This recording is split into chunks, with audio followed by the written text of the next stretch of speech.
કરવા લાગ્યા, તપમાંથી સાર નીકળી ગયો, સંપ્રદાય અનુસાર મળેલી વૈષ્ણવતા પણ હવે ક્યાંય જોવા મળતી નથી. આ યુગનો પ્રભાવ રહ્યો છે અને આ પ્રભાવમાંથી જો મુક્ત થવું હોય તો એક જ સાધન છે અને તે સાધન છે ભગવાન શ્રી કૃષ્ણનું ભજન અને કીર્તન. ભક્તિ કરતા છૂટે મારા પ્રાણ, પ્રભુ એવું માનો. ભક્તિ કરતા છૂટે મારા પ્રાણ, પ્રભુ એવું માનો.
આ પ્રમાણે નારદજી છે ભક્તિને કહેવા લાગ્યા, હે ભક્તિ દેવી, તમે મુક્તિ, જ્ઞાન અને વૈરાગ્યને સાથે લઈ જ્યારે પૃથ્વી તળમાં આવ્યા અને સતયુગથી દ્વાપર યુગ સુધી તમે ખૂબ જ આનંદથી રહ્યા.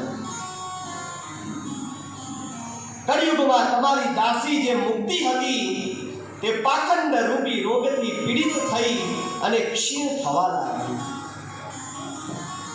તેથી તે તરત જ તમારી આજ્ઞાથી વૈકુંઠ લોકમાં જતી રહી છે.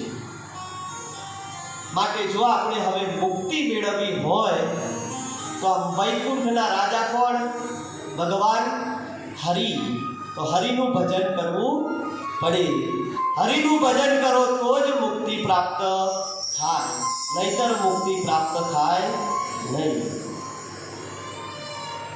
નારદજી કહેવા લાગ્યા કે કળિયુગમાં હે ભક્તિ દેવી તમારી ઉપેક્ષા થવા લાગી, લોકો જ્ઞાન વિહીન બન્યા, લોકોના શરીરમાંથી, લોકોના આત્મામાંથી વૈરાગ્ય જતો રહ્યો, માટે તમારા બંને પુત્રો છે એ બંને વૃદ્ધ થઈ ગયા છે. ત્યારે આ ભક્તિ દેવી હતા, તેઓ નારદજીને કહેવા લાગ્યા કે હે નારદજી, તમે અમને અમારા બંને પુત્રોને સજીવન કરવાનું કંઈક ઔષધ આપો, કંઈક દવા મને આપો.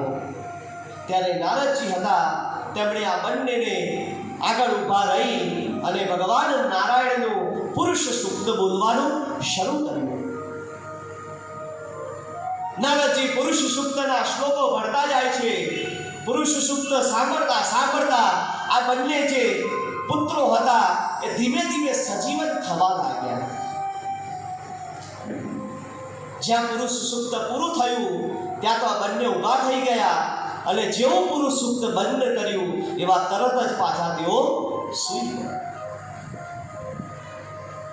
એટલે નારદજીએ કહ્યું કે ભક્તિ દેવી, જે મનુષ્ય નારાયણનું નામ સ્મરણ કરશે તેને જ્ઞાન અને વૈરાગ્યની પ્રાપ્તિ થશે. ત્યારે ભક્તિ દેવીએ કહ્યું કે નારદજી, મારે આવી રીતે મનુષ્યને જ્ઞાન અને વૈરાગ્ય પ્રાપ્ત થાય એવું નથી કરવું. મારા બંને પુત્ર સજીવન થાય એવું કંઈક કાર્ય તમે કરો.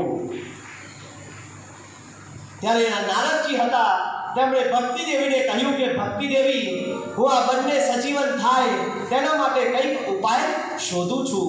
તેમ તેમને સાંત્વના આપી અને તેઓ બદ્રિક આશ્રમ બાજુ ચાલી નીકળ્યા. બદ્રિક આશ્રમ પહોંચ્યા ત્યાં નારદજી ચાલતા ચાલતા જતા હતા, ત્યાં તેમને સામે 4 કુમારો દેખાયા. આ કુમારો ઉંમરમાં ફક્ત 8 વર્ષના બાળક જેવા દેખાતા હતા, પરંતુ એમના શરીરની આભા એવી હતી, એમનું તેજ એવું હતું જેનાથી નારદજી પોતે સ્વયં મંત્રમુગ્ધ થઈ ગયા. નારદજીને ખબર પડી ગઈ કે આ સ્વયં સનત કુમારો છે, માટે તેમણે સનત કુમારોને નમસ્કાર કર્યા અને સનત કુમારોને કહેવા લાગ્યા કે હે સનત કુમારો, તમારું દર્શન મને મોટા ભાગ્યથી પ્રાપ્ત થયું છે. મારું સૌભાગ્ય છે કે હું તમારા દર્શન કરી શકું છું. તમે તો સ્વભાવથી ખૂબ જ દયાળુ છો. મારા જેવા ભક્ત પર તમે એક કૃપા કરો. તમે મને કહો કે વૃંદાવન ધામની અંદર ભક્તિ છે અને તેના 2 પુત્ર જ્ઞાન અને વૈરાગ્ય છે. એમાં ભક્તિ છે તરુણ અવસ્થામાં છે, જ્ઞાન અને વૈરાગ્ય એ બંને વૃદ્ધ અવસ્થામાં જતા રહ્યા છે. તો તેમને સજીવન કરવા મારે શું કરવું? ત્યારે સનત કુમારોએ કહ્યું કે હે નારદજી, તમે તો સ્વયં બ્રહ્માજીના માનસ પુત્રો છો. તમે તમારા પિતાની પાસે જાઓ, તમારા પિતાના દર્શન કરો અને તેમની પાસે નારાયણે આપેલું એક ગૂઢ જ્ઞાન અને રહસ્ય છે, તે રહસ્ય તમે પ્રાપ્ત કરો. તે પ્રાપ્ત કરવાથી તે જે રહસ્ય છે એ રહસ્ય જ્યારે તમે આ ભક્તિ અને જ્ઞાન વૈરાગ્યને સંભળાવશો તો તેમના બંને પુત્રો સજીવન થશે. ત્યારે આ નારદજી હતા તે પોતાના પિતાશ્રીની પાસે ગયા. બ્રહ્માજીને તેમણે નમસ્કાર કરી અને કહ્યું કે પિતાશ્રી, વૃંદાવન ધામમાં ભક્તિ છે એ અત્યારે તરુણ અવસ્થામાં છે. તેના બંને પુત્રોને સજીવન કરવા માટેનું જ્ઞાન તમે મને પ્રાપ્ત કરાવો. ત્યારે તે સમયે બ્રહ્માજીએ આ નારદજીને ચતુશ્લોકી ભાગવત આપ્યું. જ્યારે તેમણે આ ચતુશ્લોકી ભાગવત આપ્યું ત્યારે તે ભાગવત લઈ તેમણે આ શુભ શાસ્ત્રનો જે મહિમા હતો તે તમામ મહિમા તેમના પિતાશ્રીની પાસેથી તેમણે સાંભળ્યો અને નારદજી હવે તેમને પૂછવા લાગ્યા કે હે પિતાશ્રી, તમે મને આ જ્ઞાન જે આપ્યું તે જ્ઞાનથી મને એટલો વિશ્વાસ છે કે હું આ ભક્તિ, જ્ઞાન અને વૈરાગ્યની આ સંસારમાં સ્થાપના કરીશ. પરંતુ આ જે શુભ શાસ્ત્ર છે તેનું જ્ઞાન યજ્ઞ જો મારે કરવો હોય તો એ ક્યાં કરવો? મને કોઈ એવું સ્થાન બતાવો કે સ્થાન પર બેસી અને હું આ શુભ શાસ્ત્ર કોઈને સંભળાવી શકું. કેટલા દિવસમાં શ્રીમદ ભાગવત કથા સાંભળવી જોઈએ અને આ સાંભળવાની શું વિધિ છે તે પણ તમે મને જણાવો.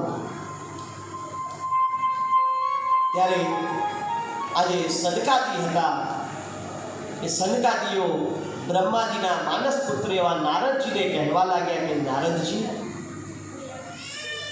હરિદ્વાર એ ખૂબ જ વિશાળ ક્ષેત્ર છે અને આ પૃથ્વી પર અત્યારે જો કોઈ તપતી જમીન હોય તો એ હરિદ્વાર ક્ષેત્ર છે. તમે બધાએ પરિવારજનોને મારી એક નમ્ર વિનંતી છે કે આગળની જે વાત કહેવા જઈ રહ્યો છું ને એ તમે સાંભળજો. સમય મળે તો એ જગ્યાનો દર્શનનો લાભ લેજો. કારણ કે ભાગવતજીની અંદર આ દર્શન, આ જગ્યાના મહિમાનું વર્ણન કરવામાં આવ્યું છે. સનકાદીઓએ કહ્યું કે હે નારદજી, તમે જાઓ હરિદ્વાર ક્ષેત્રમાં. આ હરિદ્વાર ક્ષેત્રમાં આનંદ નામનો ઘાટ છે. એ ઘાટ પર બેસી અને તમે આ શ્રીમદ ભાગવતનું પારાયણ કરજો. આ આનંદ ઘાટ અહીં આપણાથી થોડોક દૂર છે. આપણા સ્થળ અને આ જે હરકી પોડી છે એની વચ્ચે આવેલો છે આનંદ ઘાટ. અત્યારે એનું બીજું નામ પડી ગયું છે પરમાર્થ આશ્રમ. બરાબર છે? પરમાર્થ નિકેતનની આરતી કદાચ તમે લોકોએ સાંભળ્યું હશે. ઋષિકેશની અંદર આવ્યું છે. બરાબર? કદાચ જાઓ તો ત્યાં તમે જજો અને દર્શનનો લાભ લેજો. ત્યાં ખૂબ જ સરસ આરતી થાય છે. આરતીનો લાભ લેજો. આનંદ નામનો જે ઘાટ છે એ ઘાટ પર બેસી અને તમે સિદ્ધો અને ઋષિઓ દેવતાઓનું સેવન કરતા કરતા શ્રીમદ ભાગવત કથાનું પારાયણ કરજો. તમે ત્યાં જશો તો ત્યાં એક કોમળ રેતી પથરાયેલી છે.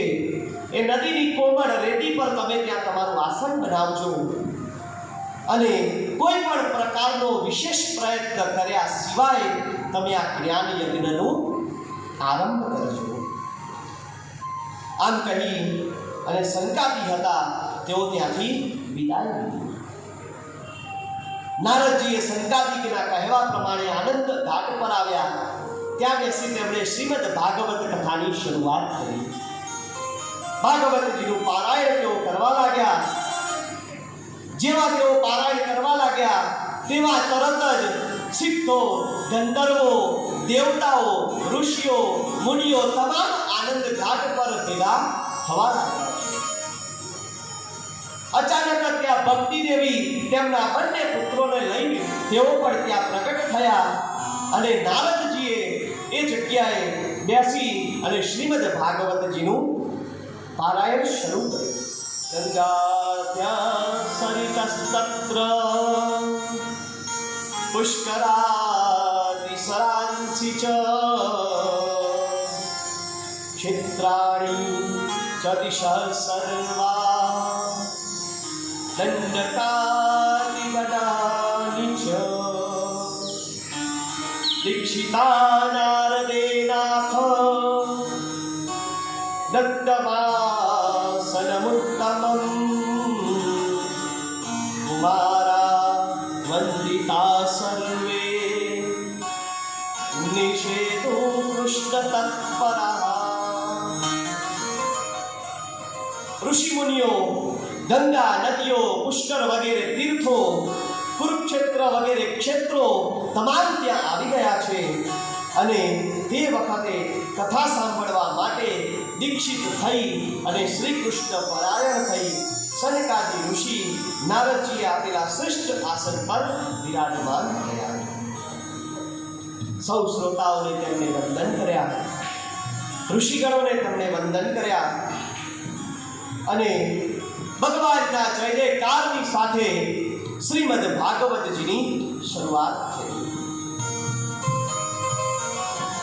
શ્રીમદ ભાગવતજીની શરૂઆત કરતા સનકાજી કહે છે કે આ ભાગવતજીનો ખૂબ જ મોટો મહિમા છે.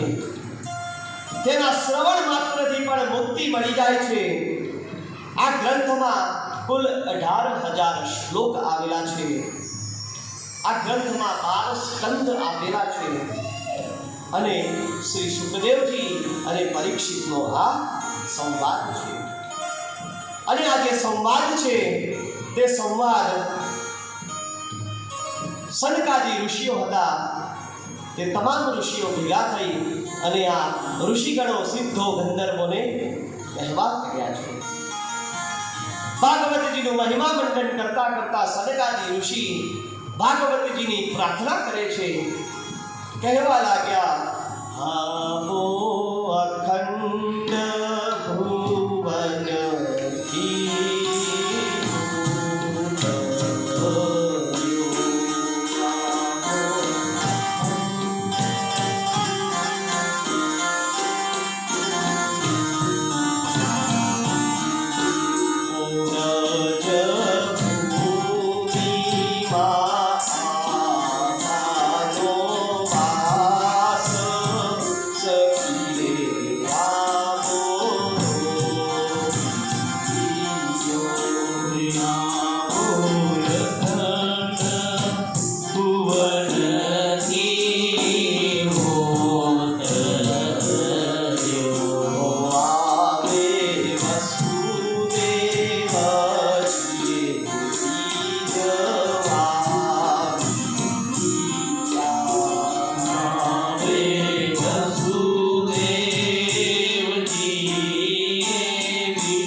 સંકાજી કહે છે કે શ્રીમદ ભાગવતજીમાં કુલ 11,000 શ્લોકો આવેલા છે, 335 અધ્યાય છે, 42 પ્રકરણો આની અંદર આપવામાં આવ્યા છે, 3 કરોડ અક્ષરો ભેગા મળી અને શ્રીમદ ભાગવત મહાપુરાણની રચના કરી છે.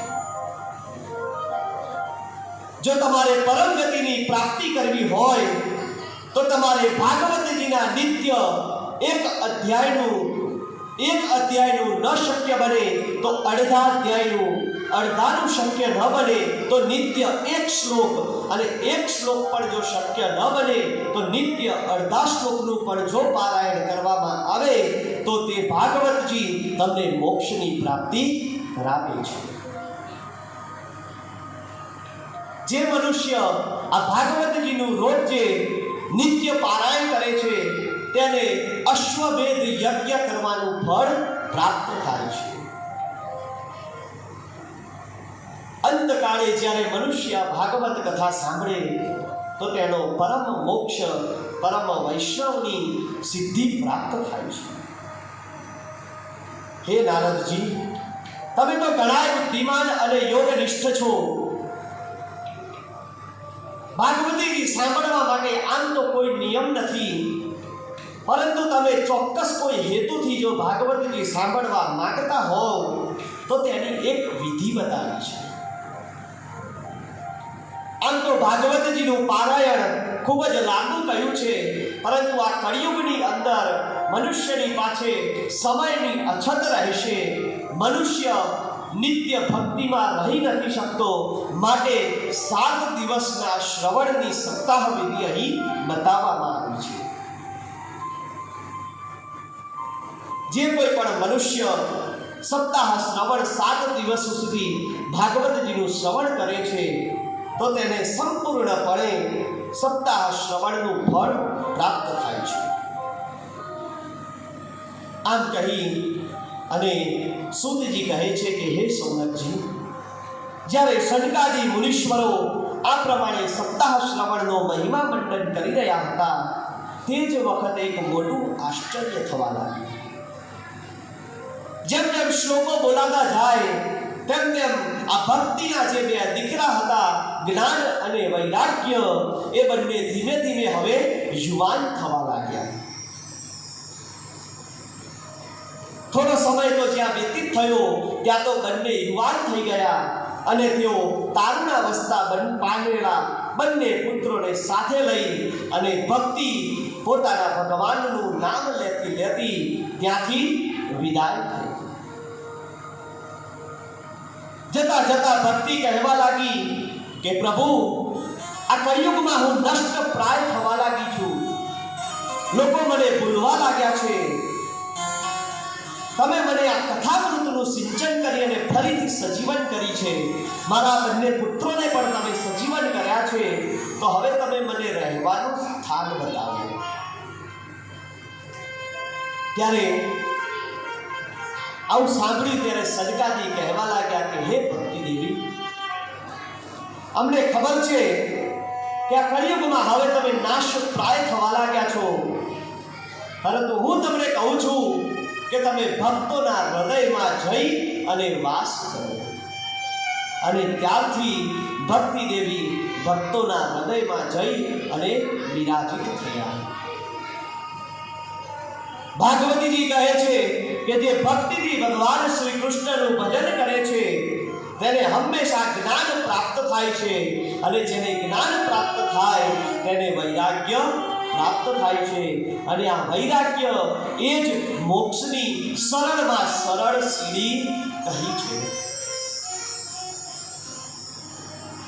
સીધે સીધવાનું તાત્પર્ય એવું કાઢી શકાય, જો કોઈ મનુષ્યને મોક્ષ મેળવવો હોય તો ભક્તિ કરવી જરૂરી છે. સુધજી કહે છે કે હું તમને આ ભાગવતજીનું એક ખૂબ જ સુંદર બીજું એક ઉપાખ્યાન કહું છું. ભગવાન શ્રી કૃષ્ણ જ્યારે લીલા કરી પરિકરજી ઉદ્ધવજીની પાસે આવ્યા ત્યારે તે ઉદ્ધવજીને તેમણે આ ઉપાખ્યાન કહ્યું હતું આ જે ઉપાખ્યાન છે તે સનકાજી કે સાંભળ્યું હતું અને સનકાજી કે દ્વારા નારદજીને આપવામાં આવ્યું હતું. સનકાજી કહે છે કે એક નગર હતું. નગરની અંદર એક આત્મદેવ નામનો બ્રાહ્મણ રહેતો હતો. આત્મદેવ નામનો જે બ્રાહ્મણ હતો એ ભગવાનની ખૂબ જ ભક્તિ કરતો, પરંતુ તેની એક પત્ની હતી. એ પત્નીનું નામ હતું ધુંધુલી. આ જે ધુંધુલી હતી એ ધુંધુલી ભગવાનની અંદર જરા પણ રસ રાખતી હતી. સીધે સીધું કહીએ તો એ નાસ્તિક હતી. કંજૂસ અને કજિયાખોર, ગમે ત્યારે ગમે તેની જોડે કજિયા કરે, લડવા અને ઝઘડવા સિવાય એને બીજું કંઈ સૂઝે નહીં. ખૂબ જ ધન તેની પાસે હતું. એ ધન ભોગ અને વિલાસમાં વાપર્યા કરે. પોતાની પાછળ, પોતાની સખી અને સહેલીઓની પાછળ પોતાનું ધન તે ખર્ચતું. તેનો જે પતિ હતો આત્મદેવ, એ આત્મદેવને એક દિવસે વિચાર આવ્યો, મારી પાસે આટલું બધું પુષ્કળ ધન છે, આટલા બધા રૂપિયાનો હું માલિક છું, મારી પાસે જમીન છે, ગાયો છે, પરંતુ મારા પછી આ બધાનો ભોગવનાર કોણ? વર્ષો થઈ ગયા પણ તેના ઘરે પુત્રનો મોઢું તેણે જોયું નહીં. એટલે એક દિવસે ચિંતાતુર જણાયો અને ચિંતામાં ગ્રસિત થઈ અને તેણે ઘર છોડી અને વનમાં ચાલુ કર્યું. ચાલતા ચાલતા, રખડતા ભટકતા તેને તરસ લાગી એટલે તળાવના કિનારા પાસે ગયો. તળાવમાં જઈ પાણી પીધું. પાણી પીતા પીતા તેના મગજના વમળો ફરવા લાગ્યા. વિચારવા લાગ્યો કે હવે મને કોઈ સંતાન થવાનું નથી, લાવને આ તળાવમાં કૂદી અને મારો જીવ આપી દો.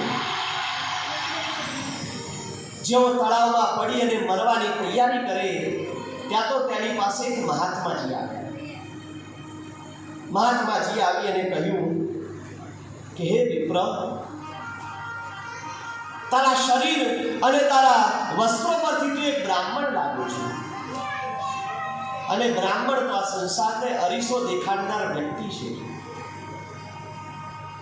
તું ખૂબ જ ચિંતાતુર જણાઈ રહ્યો છે, તો મને તારી ચિંતાનું તું કારણ જણાય. ત્યારે તે આત્મદેવે સંન્યાસીને કહ્યું કે હે સંન્યાસી, પૂર્વ જન્મના મારા એવા કયા પાપો છે કે જે પાપના કારણે મને પુત્રનું મોઢું પણ જોવા નથી મળ્યું? મારા ઘરે પુત્ર નથી થતો. ઘણા ઉપાયો કર્યા, ખૂબ જ બ્રાહ્મણોને મેં દાન દક્ષિણા આપી, તેમની પાસે ઘણા બધા મેં વિધિ વિધાન કરાવ્યા, પરંતુ મને પુત્રનું સુખ મળતું નથી. અને તેના વિયોગના કારણે આજે હું આ તળાવમાં પડી અને મરવા જઈ રહ્યો છું. ત્યારે આ સંન્યાસી હતા એ સંન્યાસી કહેવા લાગ્યા કે હે વિપ્ર, ભગવાને આપેલા આ જન્મને આમ નાશોપ્રાય ન કરાય, આવી રીતે પોતાના શરીરનો ત્યાગ ન કરાય. ત્યારે આ આત્મદેવ હતો, ત્યારે કહ્યું કે હે બ્રહ્મદેવ, હે સંન્યાસી, જો તમે મને મરતા બચાવવા માંગતા હોવ તો મને પુત્ર પ્રાપ્ત કરાવો. ત્યારે આ સંન્યાસી કહેવા લાગ્યા કે આત્મદેવ, મેં તારું ભવિષ્ય જોઈ લીધું છે. તારા જન્મમાં તને સંતાન યોગ છે જ નહીં, માટે તને સંતાન ક્યારેય પ્રાપ્ત થશે નહીં. આત્મદેવને ખબર પડી કે આ સંન્યાસી કંઈક અલગ લાગી રહ્યા છે, કોઈ સિદ્ધ લાગી રહ્યા છે. એટલે જીદ કરવા લાગ્યો કે હવે તમે મને મળ્યા છો તો મને સંતાન પ્રાપ્ત કરાવો. જ્યારે તેણે આવી જીદ કરી ત્યારે આ સંન્યાસી હતા તેમણે એક ફળ લઈ અને તે આત્મદેવને આપ્યું. કહ્યું કે આ તારી પત્નીને ખવડાવજે, એનાથી તને એક પુત્રની પ્રાપ્તિ થશે. પરંતુ આત્મદેવ, હું તને કહું છું કે તારા જીવનમાં પુત્રનું સુખ નથી લખ્યું. તું આ જબરદસ્તી પુત્ર સંતાન લઈ રહ્યો છે, જેનાથી તું દુઃખી થઈશ. આત્મદેવે તો વાત સાંભળી ના સાંભળી કરી આ ફળ લઈ પોતાના ઘેર ગયો. તેની પત્ની ધુંધુલીને આપ્યું. ધુંધુલીને કીધું કે આ ફળ ખાજે, આનાથી આપણને સંતાન પ્રાપ્ત થશે. ધુંધુલી તો હતી નાસ્તિક. એને થયું આવા ફળ ખાવાથી કઈ છોકરા થતા હશે. આટલા વર્ષોથી હવે ભગવાનની પાછળ મરી બગ્યા તોય અમને કશું થયું નહીં, અને એક આ સંન્યાસીને આપેલા ફળથી અમને સંતાન થશે. આત્માદેવે જોડે રહી અને આ ફળ તેની પત્નીને ખવડાવ્યું નહીં. અહીં એક ખૂબ જ સરળ શીખ મળે છે. તમને જ્યારે પ્રસાદ મળે, તમને જ્યારે કોઈ વ્યક્તિના આશીર્વાદ મળે, કોઈ આવું ફળ મળે, અને જો એ ફળ તમારે જાતે ખાવાનું હોય અથવા કોઈને ખવડાવવાનું હોય તો તમારા દેખતા ખવડાવી દેવું.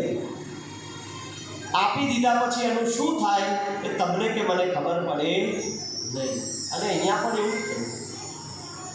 આ ધુંધુલીની એક બેન હતી. એ દિવસોમાં એ ત્યાં આવેલી હતી. એની બેન હતી. એની બેને એને એવી શિખામણ સલાહ આપી કે એક કામ કર, જો હું ગર્ભવતી છું, બરાબર, આ તારું ફળ છે ને એ આ બાર વાડામાં જે ગાય છે એને ખવડાવી દે. 9 મહિના તું ગર્ભિણી છે એવો દોડ કર. 9 મહિના પછી મને બાળકનો જન્મ થશે. મારો પતિ એ દારૂડિયો છે, એને તું થોડા પૈસા આપીશ એટલે એ માની જશે. એને પૈસા આપી મારો છોકરો તું લઈ લે છે એમ કહી આ એનું જે ફળ હતું એ ફળ એને ગાયને ખવડાવી દીધું. અને આ ધુંધુલી રોજ ગર્ભવતી હોવાના દોડ કરવા. સમય વીતતો ગયો. 9, 8, 9, 10, 12 મહિના થઈ ગયા. 12મા મહિને આત્મદેવે પ્રશ્ન કર્યો કે તું આજથી 12 મહિના પહેલા એમ કહેતી હતી કે ગર્ભવતી થઈ છું, તો હજુ સુધી કેમ સંતાન જન્મ્યું નથી? કારણ કે આ તો નાસ્તિક હતી. એમ તો એવી ખબર જ નથી કે આપણે 9-10 મહિને સમાચાર આપી દેવા પડે, એટલે બધું ચલાયા કરતી હતી. અહીં એની બહેનના ત્યાં બાળકનો જન્મ થઈ ગયો. બાળકનો જન્મ થયો એટલે આ ધુંધુલી હતી, એણે થોડા પૈસા એના પતિને આપી એનો બાળક લઈ આવી. બાળકને ઘેર લાવી અને એનો પતિ જ્યારે ઘેર આવ્યો ત્યારે કહ્યું કે મને આજે સવારે પ્રસૂતિની વેદના થઈ અને આ બાળકનો આપણને જન્મ થયો છે. આમ કહીએ બાળક જ્યારે આત્મદેવે જોયું ત્યારે આત્મદેવને થોડી શંકા તો થઈ કે આ બાળક છે એ અમારા જેવું દેખાતું નથી. પરંતુ એને એવું થયું કે સંન્યાસીજીના ફળથી આપણને બાળક પ્રાપ્ત થયું છે, માટે આ દૈવી સંપદા હોય એવું સ્વીકારી આત્મદેવે તે બાળકનો ઉછેર શરૂ કર્યો. હવે અહીં જે ગાયને ગમાણની અંદર જે પેલું ફળ ખવડાવી દીધું હતું, સંન્યાસીએ તો આશીર્વાદ આપી દીધા હતા, એટલે આશીર્વાદ તો વિફળ થાય નહીં. એ ગાયે પણ બાળકને જન્મ આપ્યો. ગાયે જે બાળકને જન્મ આપ્યો એ બાળક આ આત્મદેવને મળ્યું અને આત્મદેવે આ બાળકને પોતાની પાસે રાખી દીધો. હવે આ ધુંધુલી હતી, પહેલાનો જે જન્મ હતો ને, જ્યારે બાળકો જન્મતા ત્યારે બાળકોના જે નામ હતા એ એની માતાના નામ ઉપરથી પાડવામાં આવતા. કૌશલ્યાનંદન, રામનું નામ શું હતું? કૌશલ્યાનંદન. લક્ષ્મણજીનું નામ હતું સુમિત્રાનંદન. કૃષ્ણ ભગવાનનું નામ શું હતું? બોલો. દેવકીનંદન, યશોદાનંદન હતા ને બધા નામ. તો બધા પોતાની માતાઓના નામ પરથી એમના નામ પાડવામાં આવતા. એટલે આજે ધુંધુલી હતી ને, એણે એ પ્રથાને અનુસરી એના દીકરાનું નામ પોતાના નામ ઉપરથી ધુંધુકારી પાડી. અને આ જે ગાયના પેટમાંથી જે બાળક આવ્યું હતું એ ગાયમાંથી મળ્યું. એના કાન જે હતા ને એ ગાય જેવા હતા, એટલે આત્મદેવે એનું નામ પાડ્યું ગોકર્ણ.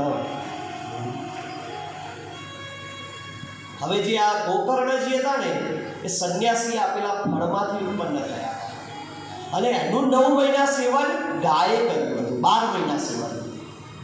એટલે એની અંદર દૈવી તત્વ આવ્યું અને પેલો ધુંધુકારી જે હતો એની અંદર બધા જ પ્રકારના ખરાબ અવગુણો આવી ગયા. ધીમે ધીમે આ બંને દીકરાઓ મોટા થતા ગયા. ગોકર્ણજીએ પોતાનો જે સંસાર હતો એ સંસારનો ત્યાગ કરી અને સંન્યાસ આશ્રમ અપનાવી લીધો અને જે આ ધુંધુકારી હતો એ હવે જેમ જેમ દિવસો જવા લાગે એમ એમ પોતાના પિતાનું જે દ્રવ્ય હતું એ બધું દ્રવ્ય હવે ખતમ કરવા લાગ્યો. દરેક પ્રકારના કુસંગમાં તે લાગી ગયો, જુગાર રમવા લાગ્યો, દારૂ નશા કરવા લાગ્યો, ચરસ ગાંજા પીણ જે કંઈ પણ આવા નશાકારક ચીજો હોય તે બધાનું સેવન કરવા લાગ્યો. અંતે તે વારાંગનાઓના સંગે ચડી ગયો.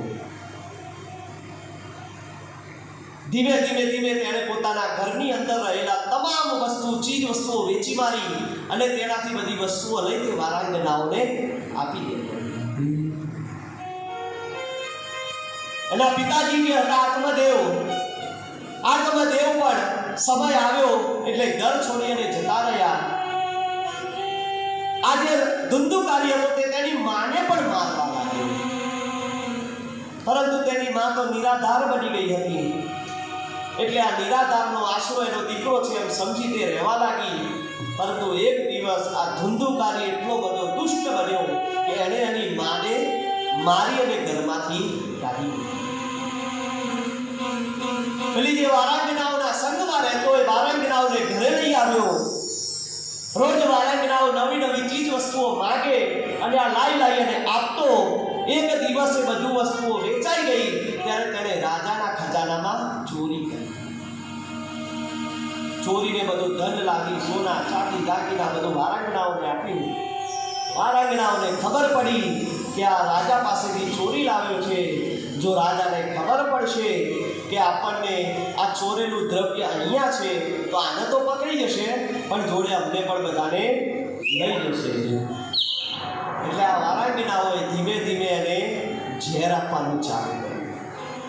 દૂધમાં ખાવામાં ઝેર ભેળવી અને આપવા લાગી. એમ કરી અંત એવો આવ્યો આ દુષ્ટનો, કહેવાય છે ને કે ખોટા માણસનો અંત પણ ખોટો જ હોય.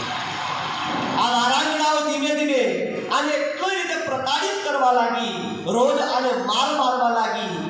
સવારે જમવાનું માગે તો અંધારા લઈ અને આ ધુંધુકારીના મોઢામાં મૂકવા લાગી. સમય જતા ધુંધુકારી મૃત્યુ પામ્યો અને જેવો મૃત્યુ પામ્યો એવો તરત જ તે પ્રેત યોનિને પ્રાપ્ત થયો. પ્રેત યોનિમાં રહેવા લાગ્યો. આ બાજુ ગોકર્ણજી હતા તે તો ભગવાનની કથાઓ કરતા, લોકોને ભગવત ભક્ત બનાવતા, ભગવાનની ભક્તિ કરતા. એક દિવસે ગોકર્ણજી ફરતા ફરતા પોતાના ઘેર આવ્યા. ઘેર આવી પોતાનું પૈતૃક સંપત્તિ ઘર જોયું. ઘર તો બંધ હતું એટલે ઘરના જે 12 ચોગાન હોય, ઓસરી હોય, એ ઓસરીની અંદર ખાટલો ઢાળી અને તે સૂઈ ગયા. રાત્રિનો સમય થયો એટલે આ ધુંધુકારી વાયુ સ્વરૂપે તે આવ્યો. આવી અને આ ગોકર્ણજીને ડરાવવા અને ધમકાવવા લાગ્યો. ખોટા ખોટા અવાજો કરવા લાગ્યો. એટલે ગોકર્ણજીએ ઉઠી અને તેને કહ્યું કે તમે કોણ છો? શા માટે મને ડરાવવાની કોશિશ કરો છો? હું તો ભગવાન નારાયણનો પરમ ભક્ત છું. મને તમારાથી ડર લાગતો નથી, પરંતુ તમે જે કોઈ પણ હોવ તો મને તમે જણાવો. હું તમારો મોક્ષ થાય એવું કંઈક સાધન કરીશ. ત્યારે આ જે ધુંધુકારી હતો એ ગોકર્ણજીએ કહેવા લાગ્યો કે હે દેવ, મારું નામ ધુંધુકારી છે. મેં મારા જીવનમાં ખૂબ જ દુષ્ટ કર્મો કર્યા છે અને તેના કારણે મારા મૃત્યુ પછી મને પ્રેત યોની પ્રાપ્ત થઈ છે. મેં પાપ કર્યા છે એવા, તારી ભૂલો કરવી છે. મારી ભૂલો ના ભૂલના, તારી કરુણાનો કોઈ પાર નથી.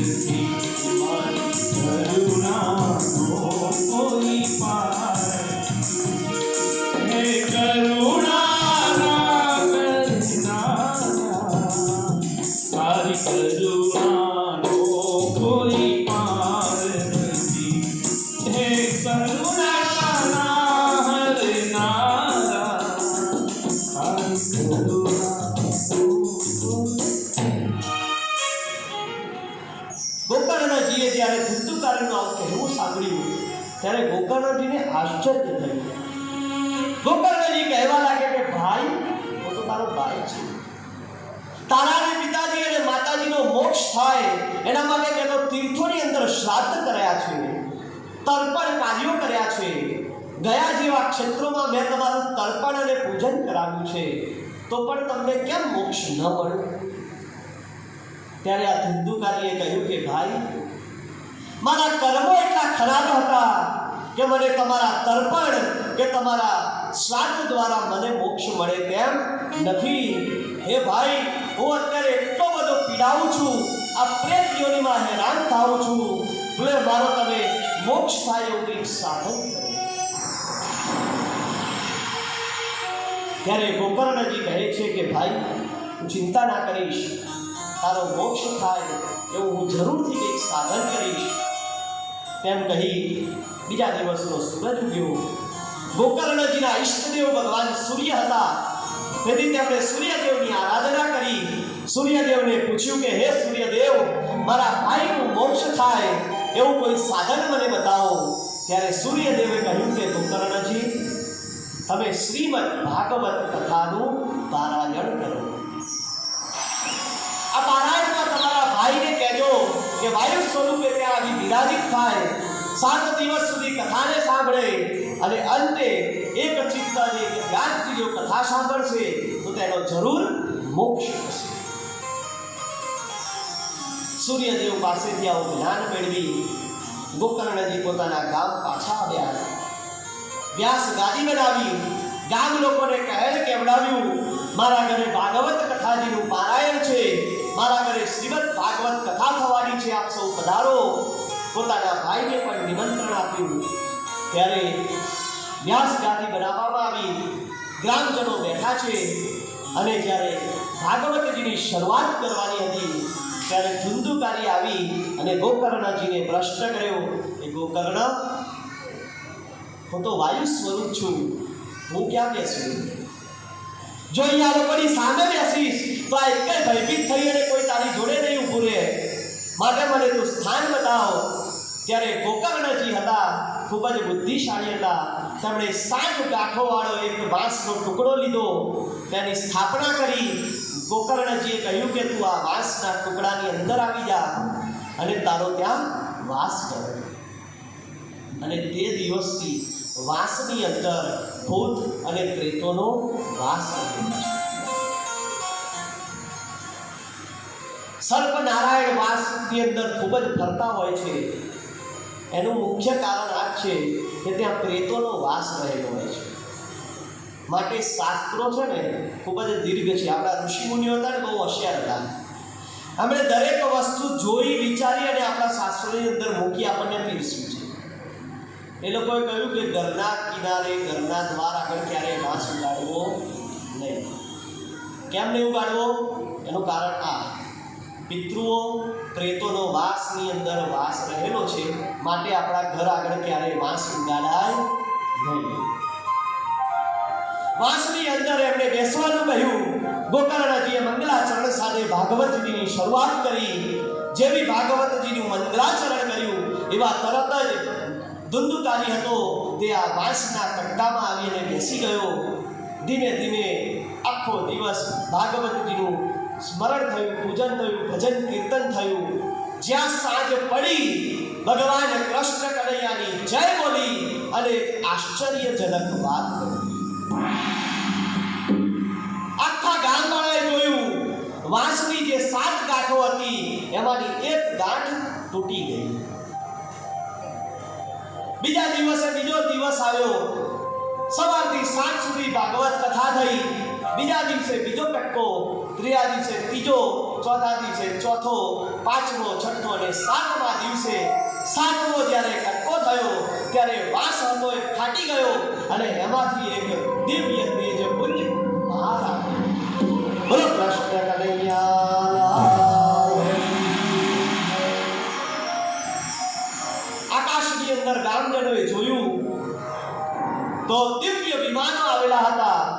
દિવ્ય વિમાનમાં ધુંધુકારીને બેસાડવામાં આવ્યો અને એ વખતે જ્યારે દિવ્ય વિમાનોને જોયા ત્યારે ગોકર્ણજીએ એ વૈકુંઠના પાર્ષદો હતા તેમને પ્રશ્ન કર્યો કે પાર્ષદો, આખું ગામ આ કથા સાંભળવા માટે અહીં આવ્યું છે, આખા ગામે કથા સાંભળી, આ ધુંધુકારીએ પણ કથા સાંભળી, તો તમે એને એકલાને કેમ લઈ જાઓ છો? આ બધાને તમારે લઈ જવા જોઈએ ને જોડે. ત્યારે પાર્ષદોએ કહ્યું કે આ ગામે જે કથા સાંભળી એમના શ્રવણમાં અને ધુંધુકારીએ જે કથા સાંભળી તેના શ્રવણમાં ખૂબ મોટો ફેર છે. પાર્ષદો કહે છે કે ગામજનો હતા તે લોકોએ સાંભળવા ખાતર સાંભળી છે, અને આજે ધુંધુકારી હતો તેને મોક્ષ મેળવવા માટે સદા ઉપવાસી રહી ભગવાન કૃષ્ણમાં મન પરોવી અને ભાગવતજીનું શ્રવણ કર્યું, માટે આજે તેનો ઉદ્ધાર થયો છે અને અમે તેને લેવા આવ્યા છીએ. ગોકર્ણજી કહે છે તો મારે આ ગામ લોકોનો ઉદ્ધાર કરવો હોય તો શું કરવું?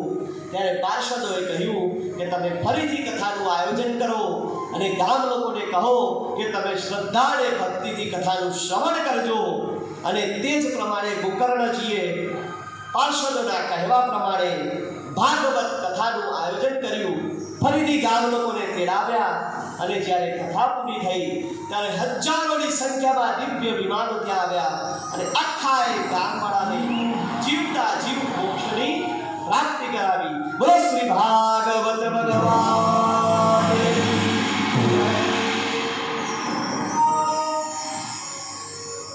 આ પ્રમાણે ગોકર્ણજીએ પોતાના ગ્રામજનોનો ઉદ્ધાર કરાવ્યો.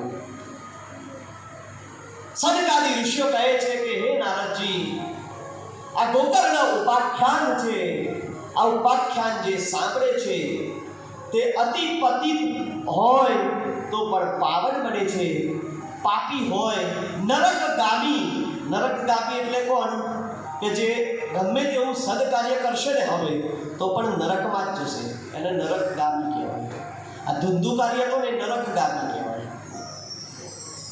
તો એવા નરકગામી હશે એને પણ આ ગોકર્ણ ઉપાખ્યાન સાંભળવાથી ભગવાન વિષ્ણુની કૃપા અને કૃષ્ણ કનૈયાની કૃપાથી મોક્ષની પ્રાપ્તિ થશે.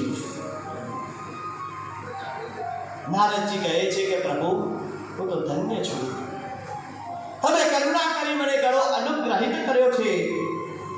ભગવાન શ્રી હરિની તમે મને પ્રાપ્તિ કરાવી છે.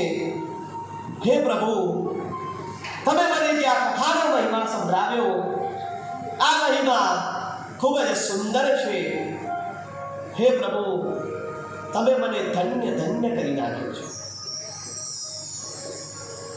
નારદજી હતા આ પ્રમાણે ભગવાનની સ્તુતિ કરી. સનકાદિકજીની ભક્તિ અને સ્તુતિ કરતા કરતા ત્યાંથી તેઓ વિદાય લીધી. ભક્તિજી હતા તે ભક્તિજી અને તેમના બંને પુત્રો હવે પાછા યુવાન થઈ ગયા અને યુવાનીમાં આવી અને તેઓ પાછા ફરીથી આ પૃથ્વી પર વિચરણ કરવા લાગ્યા.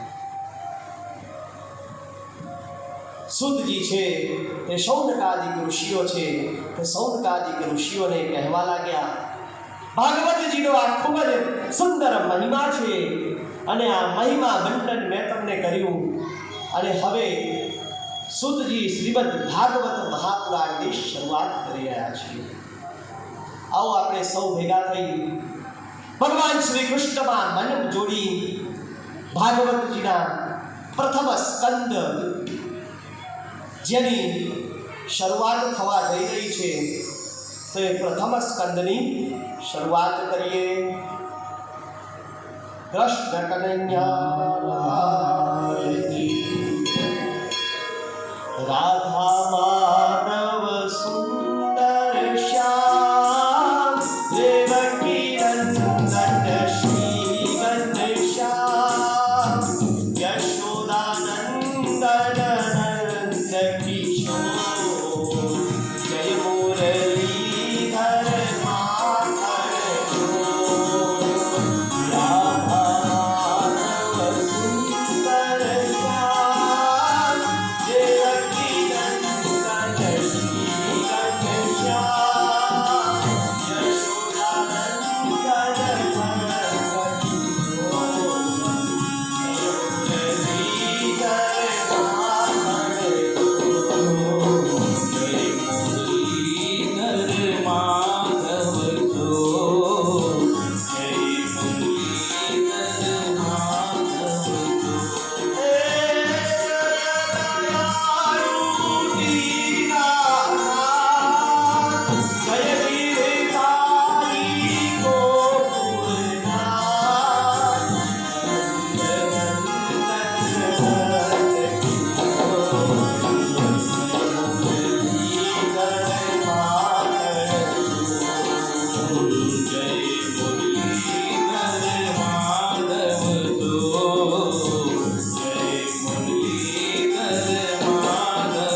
સીતારામ રામ રામ રાધે શ્યામ શ્યામ શ્યામ રાધે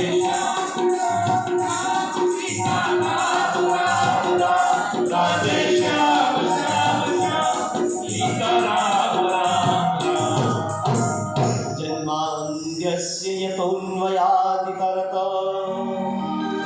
સ્વાર્થેષ્વપીનસ્વરા તેને બ્રહ્મરદાય આદિકવયે મુહ્યન્તિ સૂરય તેજો વારિમૃતામ યથા વિનિમયો યત્ર ત્રિસર્ગો મૃષા ધામ્ના સ્વેન સદા નિરસ્તકુહકં સત્યં પરમ ધીમહિ નિગમકલ્પકલોદ્ગલિतं ફલम् शुकमुखादमृतद्रव्यसंयुतं पिबत भागवतं रसमालयं मुहुरहो रसिका भुविभावता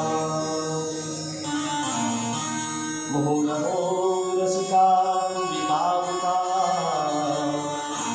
मुहुरो रसिका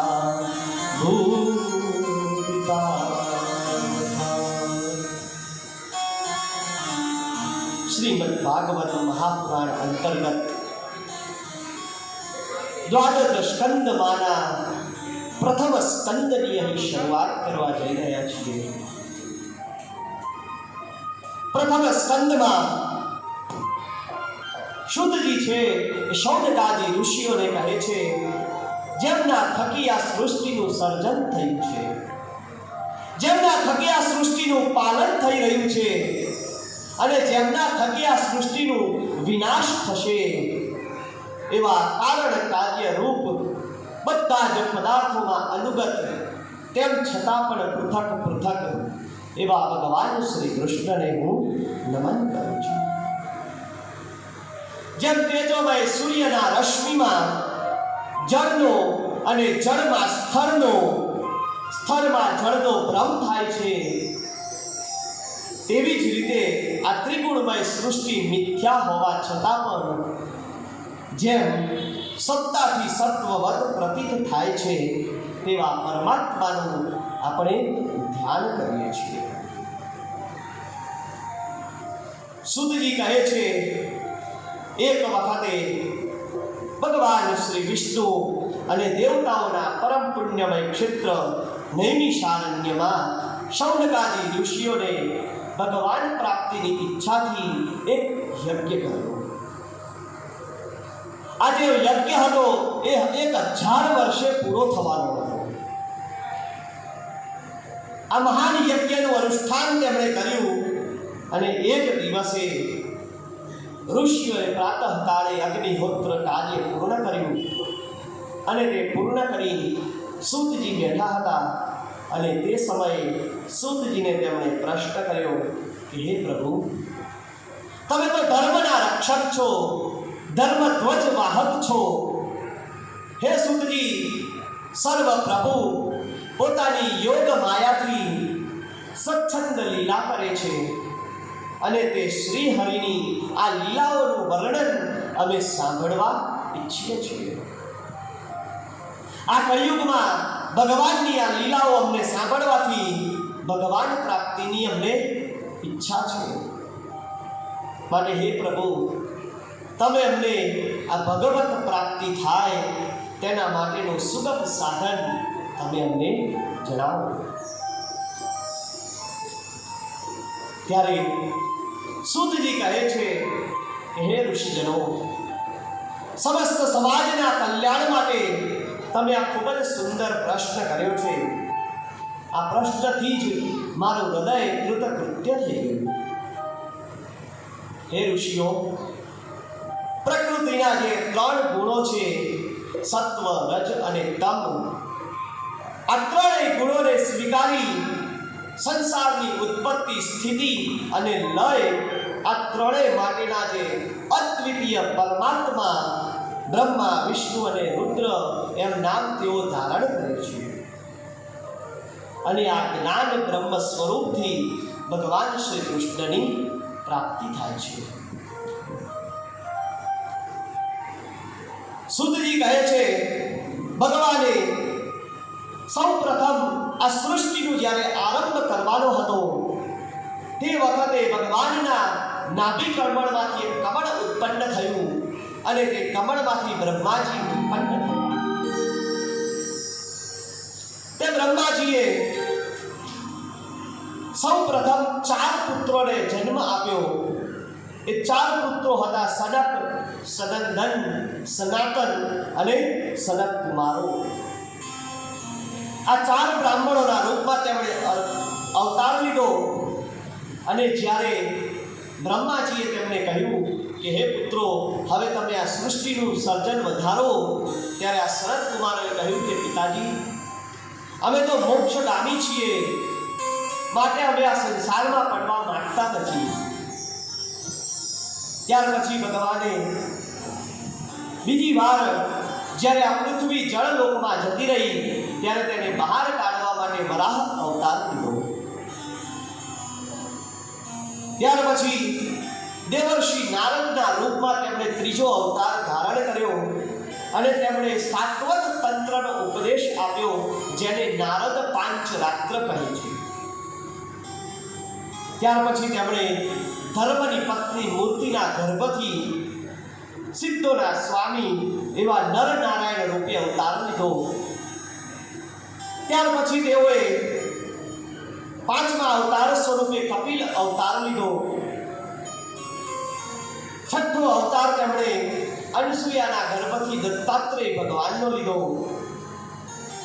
7મી વખતે તેમણે યામ અને સ્વયંભૂ મન્વંતરનો જન્મ લીધો. રાજાના નાભીની પત્ની મેરુદેવીના ગર્ભથી તેમણે ઋષભદેવ અવતાર લીધો. 9મી વખતે તેઓ રાજા પૃથુ તરીકે અવતાર લીધો. તેમનો 10મો અવતાર હતો, તે 10મો અવતાર મત્સ્ય અવતાર હતો અને તે ચાક્ષુષ મન્વંતરમાં લીધો. ત્યાર પછી જ્યારે દેવો અને દૈત્યોએ સમુદ્રનું મંથન કર્યું તો એ વખતે ભગવાનને સ્વયં કશ્યપ અવતાર લીધો અને મંદરાચરને પોતાની પીઠ પર ધારણ કર્યો. 12મી વખતે ધન્વંતરી સ્વરૂપે તેઓ પ્રગટ થયા. ત્યાર પછી તેઓ મોહિની રૂપ લીધું. 15મી વખત તેમણે નરસિંહ અવતાર ધારણ કર્યો. ત્યાર પછી તેઓ વામન સ્વરૂપે પ્રગટ્યા. ત્યાર પછી તેમણે 16મી વખત પરશુરામ અવતાર લીધો, જે પરશુરામ ભગવાનની આવતીકાલે જન્મ જયંતિ આવવાની છે.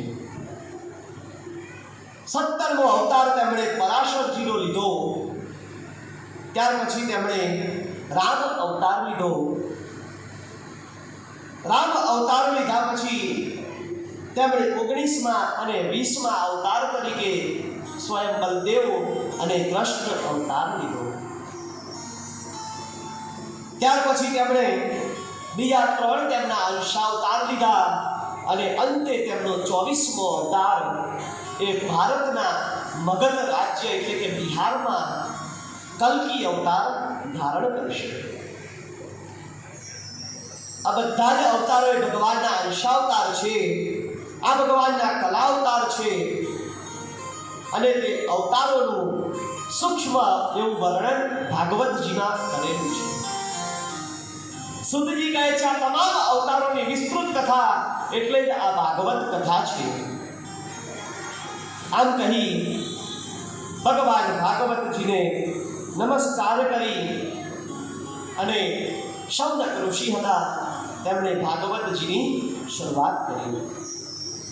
શ્રીમદ ભાગવતજીને નમસ્કાર કરી અને તેમણે અહીં પ્રથમ સ્કંદ જે ભાગવતજીનો છે તે સ્કંદ શરૂ કર્યો અને તે સ્કંદ કુલ ભાગવતના 12 સ્કંદ આપવામાં આવ્યા. આ જે 12 સ્કંદ છે એ 12 સ્કંદમાં તમે ભગવાનના અલગ અલગ અવતારો, ભગવાનના શરીરના અલગ અલગ અંગોનું ચિંતન છે. ભગવાનનો જે આ પ્રથમ સ્કંદ છે એ સ્કંદની અંદર ભગવાનની અધિકાર લીલાનું વર્ણન કરેલું છે અને આ જે છે ભગવાનનો દક્ષિણ ચરણ છે. જેમ જેમ હું બોલતો જાઉં છું એમ એમ ભગવાનનું તમે સ્મરણ કરતા જજો, આખી ભગવાનની મૂર્તિ બનશે એટલે તમને ખબર પડશે કે આ વાગ્મય સ્વરૂપ કેમ કહેવાય છે. 12 સ્કંદ એમાંનો પ્રથમ સ્કંદ, એમાં ભગવાનની અધિકાર લીલા અને ભગવાનનો દક્ષિણ ચરણ છે. બીજો સ્કંદ છે એ ભગવાનની જ્ઞાન લીલા છે અને ભગવાનનું વામ ચરણ કહ્યું છે. ત્રીજો જે સ્કંદ છે એ ભગવાનની સર્ગ લીલા છે અને તે ભગવાનનું દક્ષિણ કર કમળ એટલે કે હાથ છે. ચતુર્થ સ્કંદ જે આપેલો છે એ ભગવાનની વિસર્ગ લીલા છે એટલે કે ભગવાનનો ડાબો હાથ કહ્યો છે. પાંચમો જે સ્કંદ છે એ ભગવાનની સ્થિતિ લીલા છે અને તે સ્થિતિ લીલા એ ભગવાનનો જમણો સાથળ છે.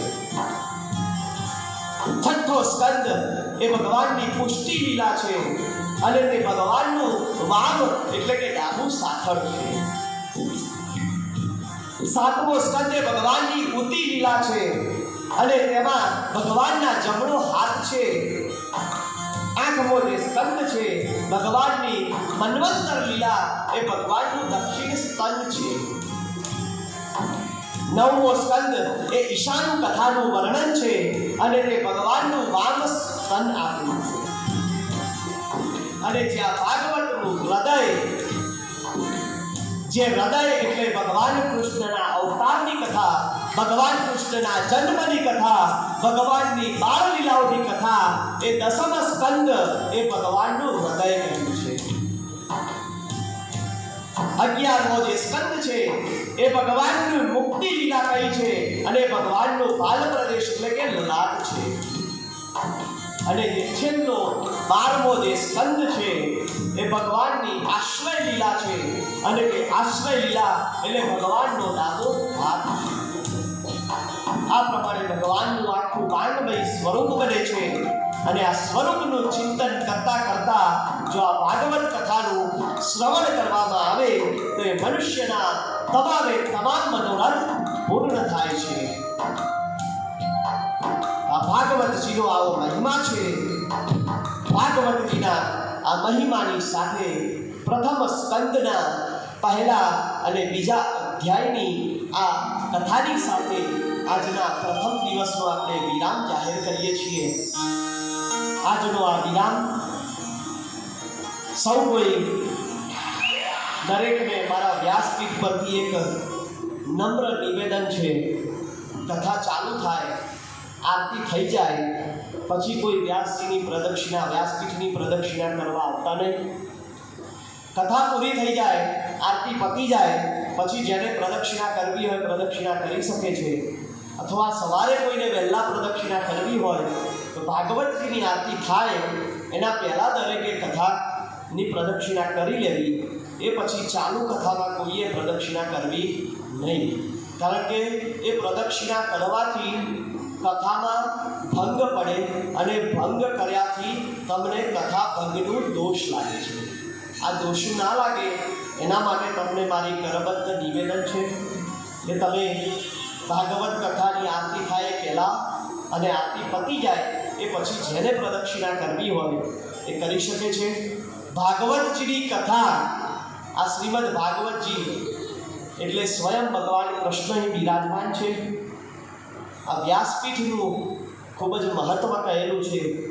મનના જે કંઈ પણ મનોરથ હોય એ મનમાં રાખી અને આ વ્યાસજીની ઓછામાં ઓછી 3 અને વધારમાં વધારે 7 પરિક્રમા જો કરવામાં આવે અને આવું 7 દિવસ સુધી ક્રમ કરવામાં આવે તો ભગવાન કૃષ્ણની કૃપાથી મનુષ્યના એ તમામ મનમાં રહેલા મનોરથો પૂરા થાય છે. શક્ય બને તો ભાગવતજીની પરિક્રમા કરજો. ભાગવતજીની પરિક્રમા કરવાથી તીર્થોની પરિક્રમા કર્યાનું ફળ પ્રાપ્ત થાય છે. તો આજના દિવસના આ વ્યાસપીઠ પરથી આપ સૌને જય શ્રી કૃષ્ણ. આવતીકાલે સવારે સમયસર આપણે 8 વાગે કથાનો પ્રારંભ થઈ જશે. તો દરેક શ્રદ્ધાળુઓ 8 વાગે કથા મંડપમાં પધારી જવા નમ્ર વિનંતી. જય શ્રી કૃષ્ણ. હર હર મહાદેવ. હર. આરતી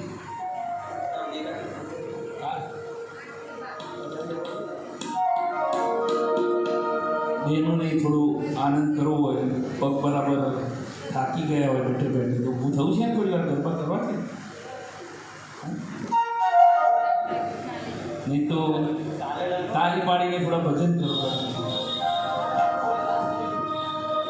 હરિ દવરાય માધવરાય મન કાનો વાલો લાગે છે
भागवत भगवान की है आरती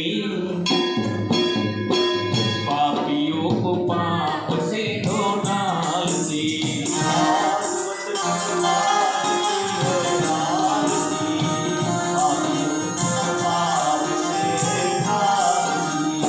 भागवत भगवान की है आरती पापियों को पाप से धो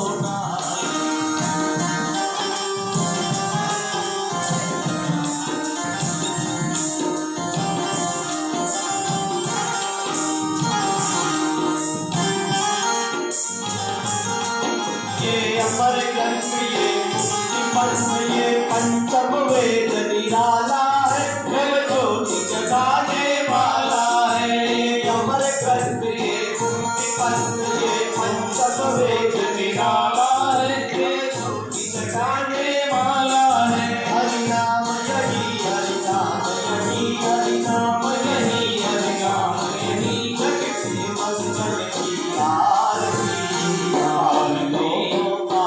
से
पापियों को पाप से है तारती।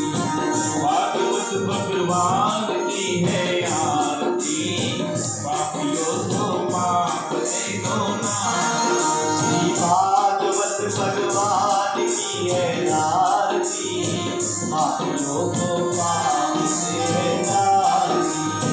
भागवत भगवान की है आरती, पापियों को पाप से उगारती।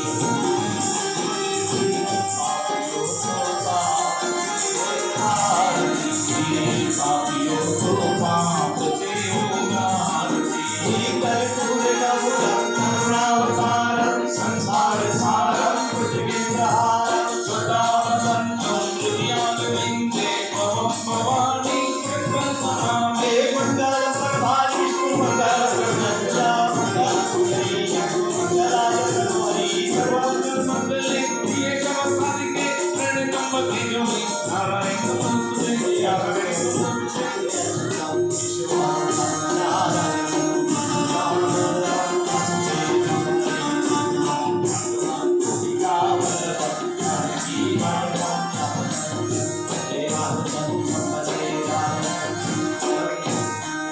कृष्ण कन्हैया लाल की जय, भागवत भगवान की जय।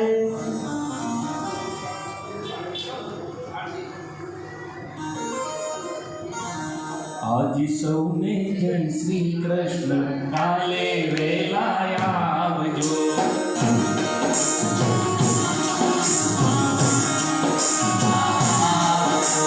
હરિ ગુણ ગાવા હરિ રસ પીવા આવે તેને આવજો। હરિ ગુણ ગાવા હરિ રસ પીવા આવે તેને આવજો। મન મંદિરના ખૂણે ખૂણેથી ઉજળા કાઢી નાખજો। મન મંદિરના ખૂણે ખૂણેથી ઉજળા કાઢી નાખજો। આજે સૌને જય શ્રી કૃષ્ણ, કાલે વેલાય આવજો। આજે સૌને જય શ્રી કૃષ્ણ, કાલે વેલાય આવજો। 100 વર્ષના સાસુ માને જોડે તેડી લાવજો। 100 વર્ષના સાસુ માને જોડે તેડી લાવજો। 100 વર્ષના સસરાજીને, 100 વર્ષના દાદાજીને આંગળી પકડી લાવજો। 100 વર્ષના દાદાજીને આંગળી પકડી લાવજો। રાણી કે જેઠાણી જોડલા જોડલા આવજો। રાણી જેઠાણી બંને હમજી હમજી આવજો। આજે સૌને જય શ્રી કૃષ્ણ, કાલે વેલા રાધે રાધે। જય જય શ્રી રાધે। જય હો। जय जय श्री राधे, जय जय